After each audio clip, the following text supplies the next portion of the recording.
जब पड़ोसी मुल्क ये सोच रहा था कि हिंदुस्तान में नफरतें फैला करके वो हमारी एकजुटता को तोड़ने का काम करेगा, तो कर्नल सोफिया कुरैशी आगे निकल के आई और उसने पूरी दुनिया को बताया कि ऑपरेशन सिंदूर क्या था।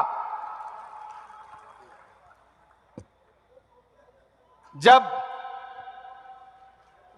पड़ोसी ये सोच रहा था कि हम भारत को कमजोर करने के लिए कौमों में नफरतें फैला देंगे, तो बिहार के छपरा के बीएसएफ के इंस्पेक्टर मोहम्मद इम्तियाज ने कहा कि मैं इस मुल्क के लिए जान कुर्बान करने को तैयार हूं, और उन्होंने इस मुल्क की मिट्टी के लिए अपनी जान कुर्बान कर दी और जवाब दे दिया उनको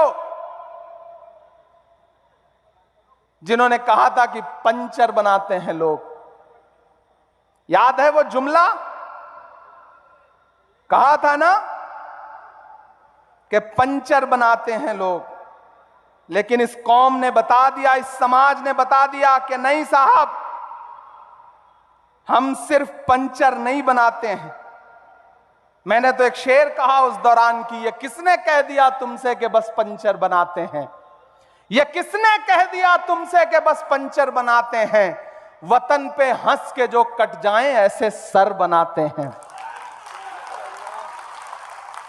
वो चाहे ब्रिगेडियर उस्मान हो या वीर अब्दुल हमीद हो, जब भी आपको जरूरत पड़ी है हम 2 कदम आगे खड़े मिले, तो हम यहां से खड़े होकर इस सरकार से यह कहना भी चाहते हैं कि इतना जुल्म मत करिए। ये बड़े भोले भाले लोग हैं, खुदा ने इनके हाथों में हुनर दिया है, अपने हाथों के हुनर की बुनियाद पर अपने लिए 2 रोजी और रोटी का जुगाड़ करते हैं, मेहनत करते हैं, कमाते हैं। इनको कम से कम सुकून से मस्जिदों में इबादत करने दीजिए, खानकाहों में बैठने दीजिए, दर्सगाहों में पढ़ने दीजिए और सुकून से कब्रों में सोने दीजिए। हमारी कब्रों पे बुलडोजर मत चलाइए। हम आपसे ये मुतालिबा करते हैं और हमें डराइए मत। मत समझना डराने से डर जाएंगे, अब के सारी हदों से गुजर जाएंगे। मत समझना डराने से डर जाएंगे, अब के सारी हदों से गुजर जाएंगे। मौत के नाम का खौफ देता है क्यों? मौत जिस रोज आएगी मर जाएंगे।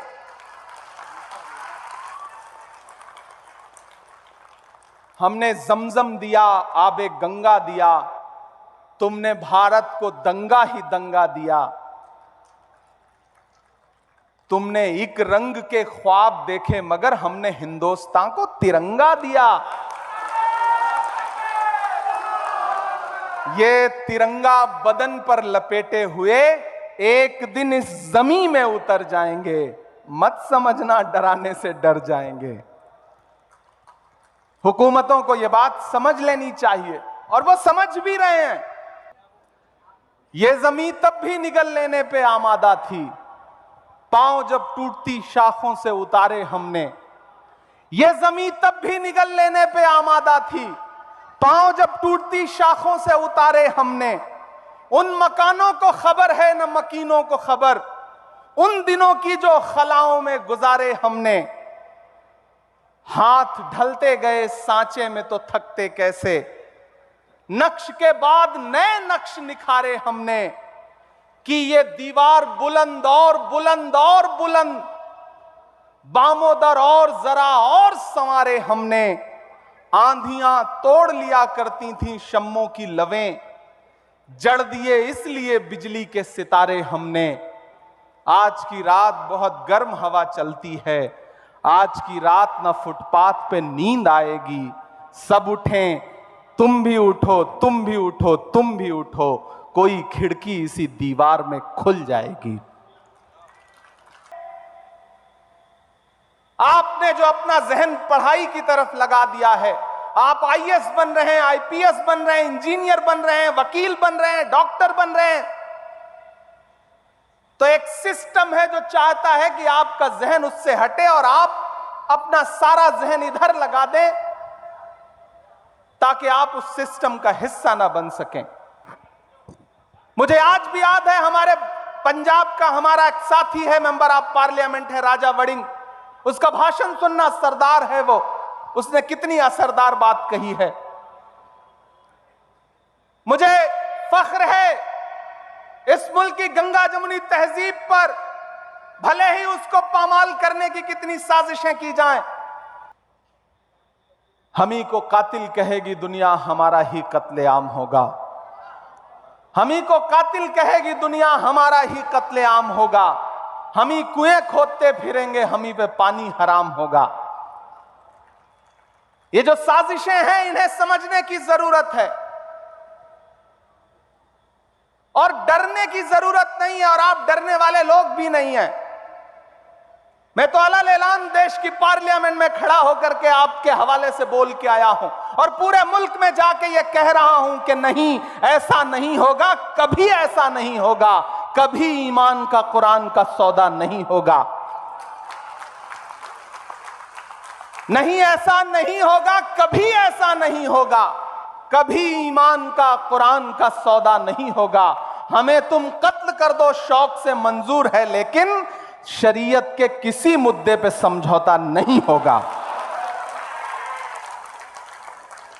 नहीं होगा।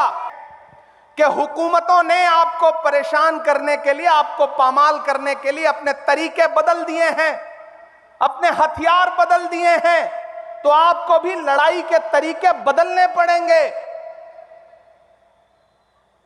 आपको अपनी लड़ाई के तरीके बदलने पड़ेंगे, आपको अपनी भाषा बदलनी पड़ेगी। मैं बहुत जिम्मेदारी से यह बात कह रहा हूं, और यह बात इसलिए कह रहा हूं कि मैं रांची में खड़ा हूं। यह वह सरजमीन है जहां तकरीबन 3.5 साल मौलाना अबुल कलाम आजाद ने नजरबंद रह करके गुजारा है। इन आबो हवाओं में, इन फजाओं में मौलाना आजाद की खुशबू है, यहां उनके एहसास हैं। मैं इसलिए यहां खड़ा होकर के यह बात कह रहा हूं। लेकिन हर लड़ाई सिर्फ पार्लियामेंट और न्यायालयों तक ही नहीं लड़ी जाती, और मैंने तो पार्लियामेंट में भी छाती ठोंक के यह बात कही थी।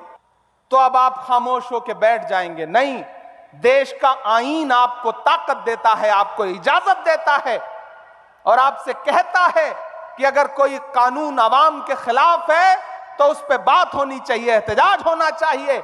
और मुझे खुशी है कि पूरे मुल्क का मुसलमान एहतजाज कर रहा है और यह कह रहा है कि हम इस लड़ाई को छोड़ेंगे नहीं, इस लड़ाई को लड़ते रहेंगे। क्योंकि हम करें बात दलीलों से तो रद्द होती है, हम करें बात दलीलों से तो रद्द होती है। उनके होठों की खामोशी भी सनद होती है। कुछ न कहने से भी छिन जाता है एजाज़े सुखन, जुल्म सहने से भी जालिम की मदद होती है। कोई आंधी, कोई तूफान, कोई बारिश अगर आपको रोक नहीं पा रहा है तो फिर ये आपका जज्बा ही हमारी ताकत है। ये आपके हौसले की बुनियाद पर लड़ रहे हैं। इन्होंने अपनी उम्र जी ली है, लेकिन ये अपने आने वाले मुस्तकबिल के लिए लड़ रहे हैं, अपने नए नस्ल के बच्चों के लिए लड़ रहे हैं। यहां मौजूद एक एक शख्स हमारे इन बुजुर्गों के हौसले के लिए, इनके लिए दुआ के लिए एक एक हाथ उठा करके, ताली बजा करके इनको एहसास दिलाए कि कौम की नई नस्ल आपके साथ खड़ी है। आप पूरे मुल्क में इस आंदोलन की अलख जगा के रखिए, इंकलाब बर्पा करके रखिए। इंशाअल्लाह नई नस्ल आपको जब भी जरूरत होगी, बदन में जो भी लहू है तेरी अमानत है, जहां जहां हो जरूरत वसूल कर लेना। हम सारे लोग किसी कुर्बानी से पीछे नहीं हटेंगे। किसानों ने 700 जानें कुर्बान की, लेकिन हुकूमत को झुकने पे मजबूर कर दिया। तो हम तो सरकार से कहना चाहते हैं कि तुझको कितनों का लहू चाहिए अर्ज़े वतन, कितनी आहों से कलेजा तेरा ठंडा होगा। अगर आपके कलेजे की ठंडक के लिए आपको कुर्बानियों की दरकार है, तो मैंने पार्लियामेंट में भी कहा था और यहां भी कह रहा हूं कि उनसे 2 कदम आगे ये इमरान खड़ा मिलेगा। अगर आपको कुर्बानियों की दरकार है तो आप लीजिए। और हमने अभी दिखाया, समाज ने दिखाया कि जब पड़ोस के मुल्क ने हमारे मुल्क में दहशतगर्दी फैलाई तो बंगाल के झंटू अली शेख ने पहली शहादत दी पहलगाम अटैक के बाद।